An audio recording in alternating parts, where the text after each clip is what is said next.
Hi, Hey. welcome back to our channel. Today we're going to talk about our personal pet hates when it comes to disability and what we often hear from people. By the way, anything I say has nothing to do with what I'm doing here on YouTube, because every time we record the video, we are opening ourselves up for commenting, criticism and whatnot. It's just when someone is talking about disability without knowing much about it, or someone is talking to me about something, and it's not necessarily controversial, it's just something that I particularly dislike, and also there are things that Dion dislikes. So the first one is when people assign certain feelings, certain features to me. For example, you are disabled, so you have to be brave, or you have to be resilient, or you have to be vulnerable. I don't know, like, you can already see that some of them are like mutually exclusive, and that that is the problem as well, because like you hear from one person they have to be resilient, and you hear from another person like, oh god, you're so vulnerable. I don't really know, you know, it's just like, I'm just my person. Sometimes I feel very resilient and badass. Sometimes I feel very vulnerable and I need to spend an entire day, even two, in bed. I'm not brave. I mean, this is not bungee jumping. I didn't choose that. I found myself in this situation, so I wouldn't say that I'm very brave right now. There is something that I did in my life that was brave and stupid, but this isn't one of it. It's not the situation I put myself in, so don't say that I'm brave. I just have no choice. The second thing that I really hate is when all these things are politically motivated.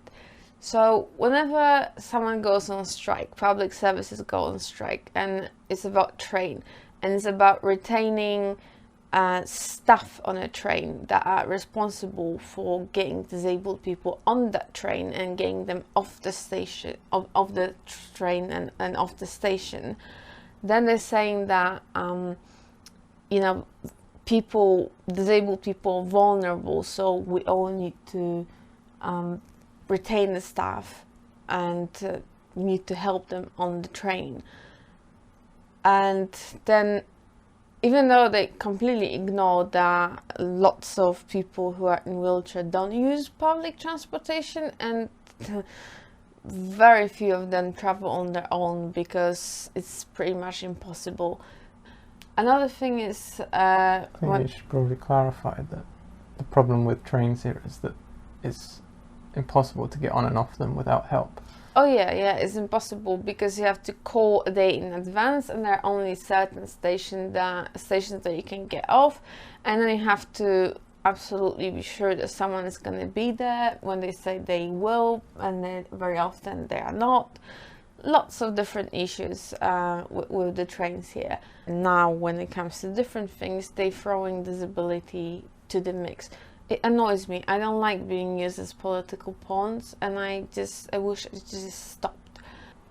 A problem that we've always seen is whenever we're going to appointments or seeing specialists, whenever we get to reception, because I'm wheeling Justine in on the wheelchair, people talk to me first rather than talking to her. There's no real need for that at all, because she's perfectly capable of talking for herself, as I'm sure you can tell. Yeah, yeah, I can, yeah. But for some reason, I don't know why everyone just assumes they should talk to me first. Yeah, that's kind of a weird one. But then lately I decided to start conversation, because I'm just fed up of this, to be honest. Another one is also about assumptions. What does it mean to be vulnerable? Because lots of people think that disability equals poverty, and in lots of instances this is true. Disability equals poverty, but I've been disabled for 5 years now, over 5 years, and for the first 4 years of it, before I had stem cell transplant, I was working and I was earning above average wage, average salary in the UK, and we were not really poor. Struggling at all. We're not struggling. When it came to stem cell transplant, I whooped up £40,000 and I went through a procedure, and everyone was asking me, "Oh, how did you get that?" I worked. But not just work. I mean, No, we we were- both worked and we didn't go anywhere for about 4 years. So yeah, there was pandemic. But the fact is that I did work, and I'm fortunate that I've got a job that I can do from home, which is software engineer. So yeah, I was doing quite. I couldn't do anything else. I was vulnerable in any other sense. I couldn't like feed myself. I had the seizures. One day I was so close to dying. I was so vulnerable. No one understood that. But what they understood very well is that I'm probably not gonna have any money for anything. So yeah, just don't just make just assumptions. The thing that upsets me as well as annoys me is when people are trying to give me like very smart life advice. So when I found out that I'm ill, I was very active before that. I was working on the house, but before working on the house that we purchased, we traveled quite a bit. I love swimming. I love climbing mountains, so it was very, very active. When I became disabled, I couldn't obviously do any of this, and I also love DIYing as well. So people were coming up with ideas that, oh, you can just find another hobby. Well, okay, you first. You go and find another hobby.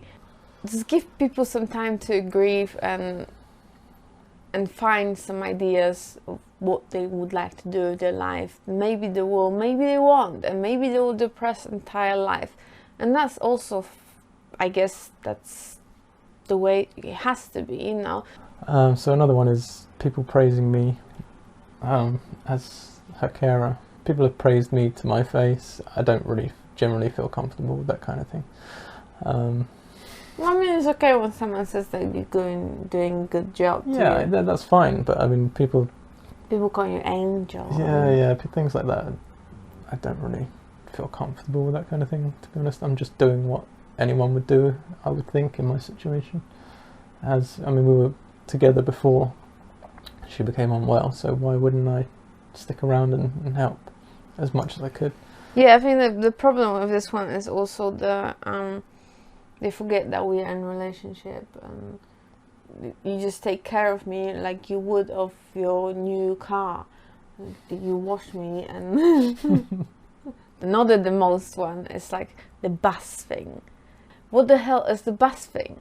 When you ask me what about my illness, and I tell you like what it's that, and it's progressive, and I'm going to die at some point. And then you say like, whoa, doctors get it wrong all the time, like I can be hit by a bus tomorrow. It doesn't have to be you.